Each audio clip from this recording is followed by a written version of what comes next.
G'day guys and welcome back to AdosTheGreat YouTube channel. So guys, with the Rugby League World Cup coming to a close tomorrow morning, I thought what I would do is put together 5 players that I think or that I would like to see in the NRL. Now, I'll go through these 5 players. They are from 5 different nations. There was so many players I've written down and then, crossed out. And I believe that these are the 5 that I personally would like to see in the NRL. And I think most people would enjoy seeing get a shot in the NRL. Now, you will see the Players World Cup stats pop up, as well as 4 NRL teams around the stat. These 4 teams are the teams I think would benefit from having this player on their team. Down the bottom, you'll see the player with the nation that they represented.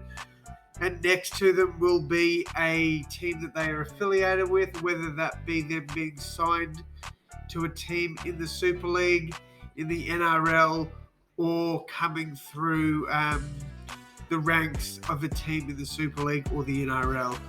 So, very excited to talk about these teams, these players. I do apologise. And, let's get into it, guys. As always, I would love to hear your opinions. Please do share them down below in the comments. I'll talk about, each team a little bit. Like each NRL team that I think these players could fit on just a little bit. I won't take too much of your time, but let's start off straight away with the Papua New Guinea dummy half, Edwin Ipape. So as we can see here, World Cup stats: 4 games, 5 try assists, 7 line break assists, 33 tackles at 90% efficiency, and almost 100 meters run per game. For a dummy half, that 100 meters a game is insanely good. All right, so as we can see, Ipape is affiliated with the Lee Leopards, who arguably is the worst team name in rugby league. In my opinion, I hate it. It's horrible. However, I will give credit to the logo, because the logo, in my opinion, and this is probably going to be a crazy take, the logo is actually pretty fire. Like, I like the look of the leopard with the red eyes. That's a clean logo. But for a rugby league team, I don't like it. But anyway, back to talking about Edwin Ipape. Very good World Cup. I think a lot of teams sort of noticed what he can offer. I believe he's come through the Manly system before. I'm not too sure, but let's talk about 4 potential suitors for Ipape.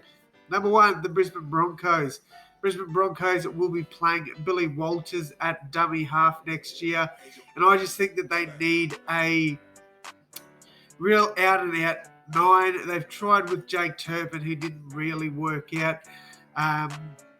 They're a bit light on at dummy half, and I do think they would be the perfect suitors for Ipape. I think if he was to go to any team, the Broncos would be the best option.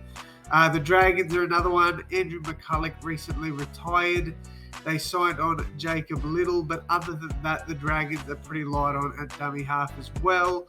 I think Ipape would be amazing for the Dragons, and I do think that he could help elevate them to the next level.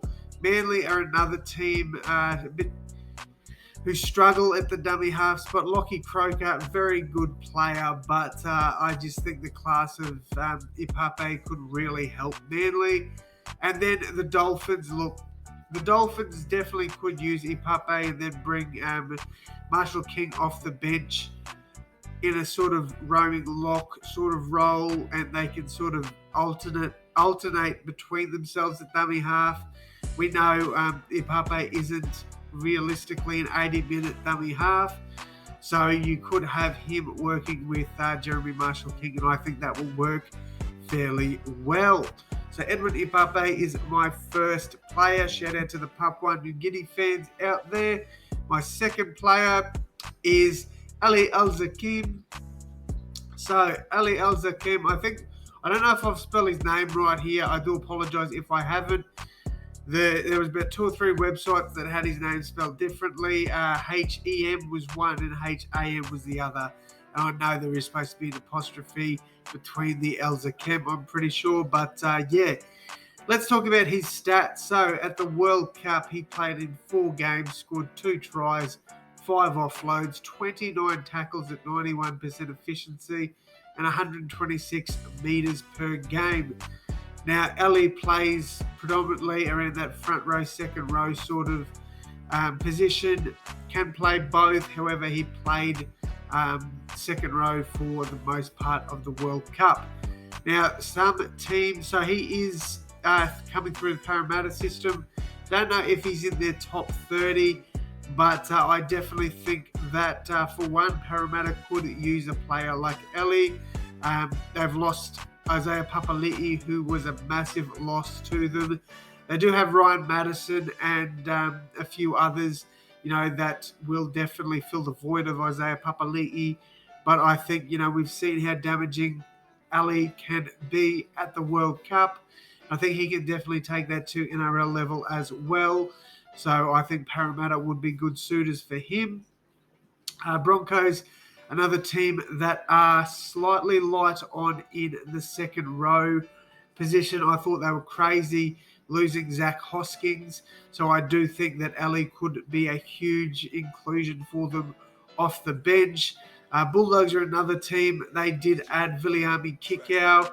So, their second row is pretty strong, but their bench isn't that great. So I do think that Ali could definitely, turn up for them and play off the bench really well. The Bulldogs have a wide range of Lebanese players, and I do think that Ellie could also add to that at the Bulldogs.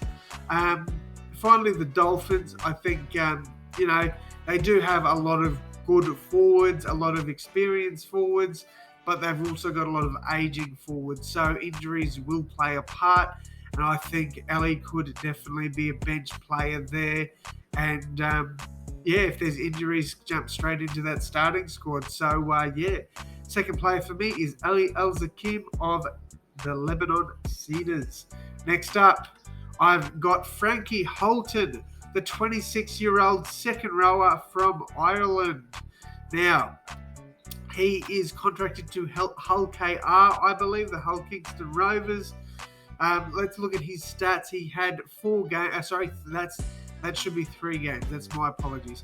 So 3 games, 1 try, 4 offloads, 35 tackles at 91% efficiency, 124 metres per game, and just a strong showing for him. I think he averaged like 65 fantasy points per game. So really, really good player here.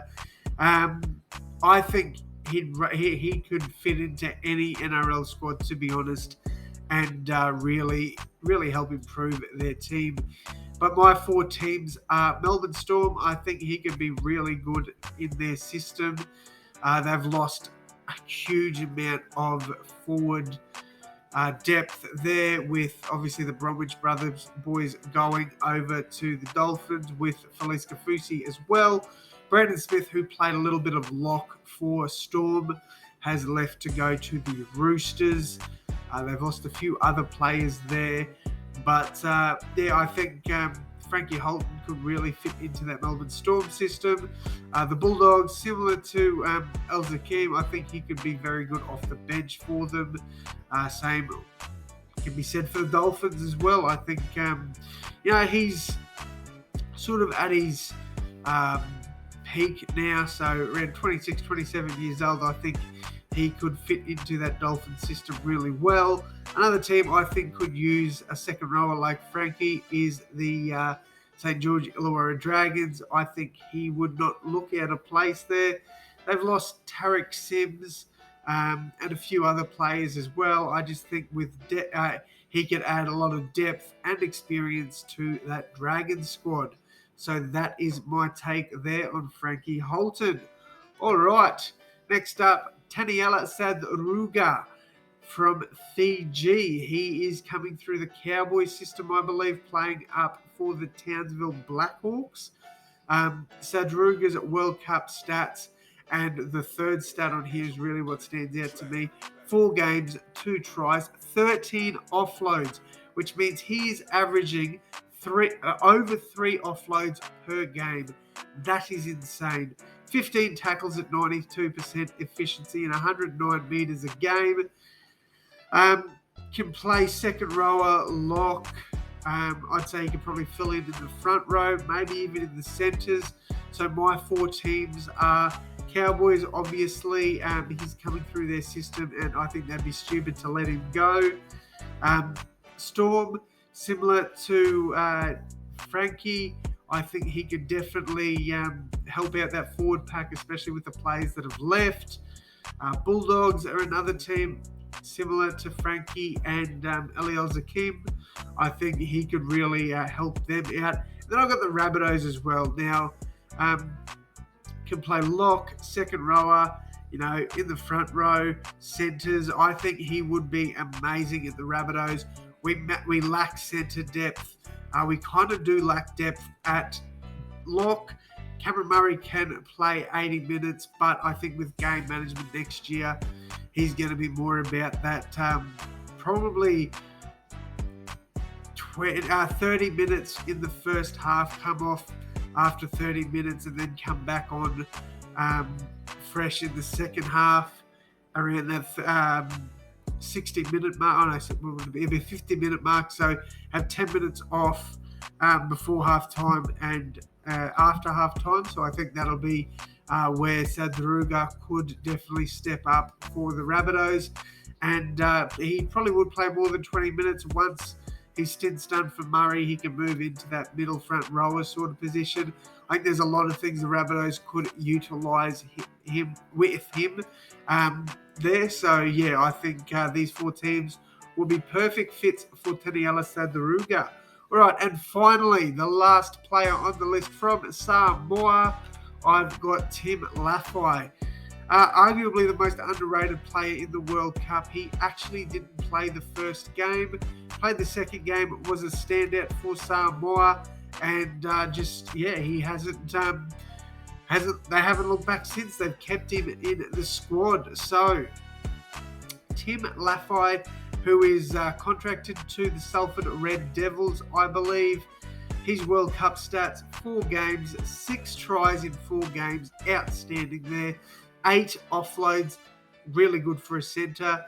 11 tackles this is per game, by the way, 11 tackles per game at 96% efficiency. Those numbers are insane for a centre. Nearly 180 metres per game. He is such an underrated player, and I think he would fit right in back at the NRL. I believe he's had a stint with the Bulldogs in the past. I think he's played for the Bulldogs and the Dragons. Let me just fact check that before I make myself look stupid. So Tim Lafai. All right, so he has played with the Bulldogs twice and St. George Illawarra Dragons. So, yeah, look, I think he'd fit right back into that Bulldogs lineup. With Aaron Schopp leaving to go to the Titans, I think he'd slot straight in at the centres. Warriors sort of lack around that centre spot as well. I do think signing Charles Nickel-Klokstad will bolster them in the centres, but I just think Tim Lafai could help them even more. The West Tigers definitely could use a centre as well. And the Rabbitohs, I think for depth, we could definitely use a player like Tim Lafai. Pairing there with... We could even play Campbell Graham back on the wing, slot Lafai in at the centres, or Lafai in, Tass out. Don't get me wrong, I'd love Tass to stay, but Tim Lafai, I just think is he definitely deserves to come back into the NRL. So he is my final pick.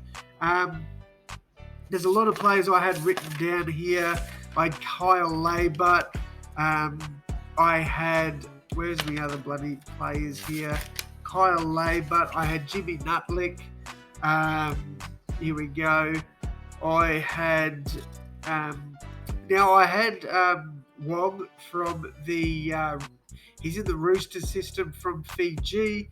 I think he will be part of their top 30, so I haven't added him to the list, but there's a whole list of players that I had to remove to get my final five. So I think these are 5 players I'd love to see in the NRL, or in Tim Laffey's case, back in the NRL. Let me know what you guys think. Do you agree with my take? Do you disagree? Who are some players you guys would like to see in the NRL? I'd love to hear from you guys, but that is going to wrap it up from me.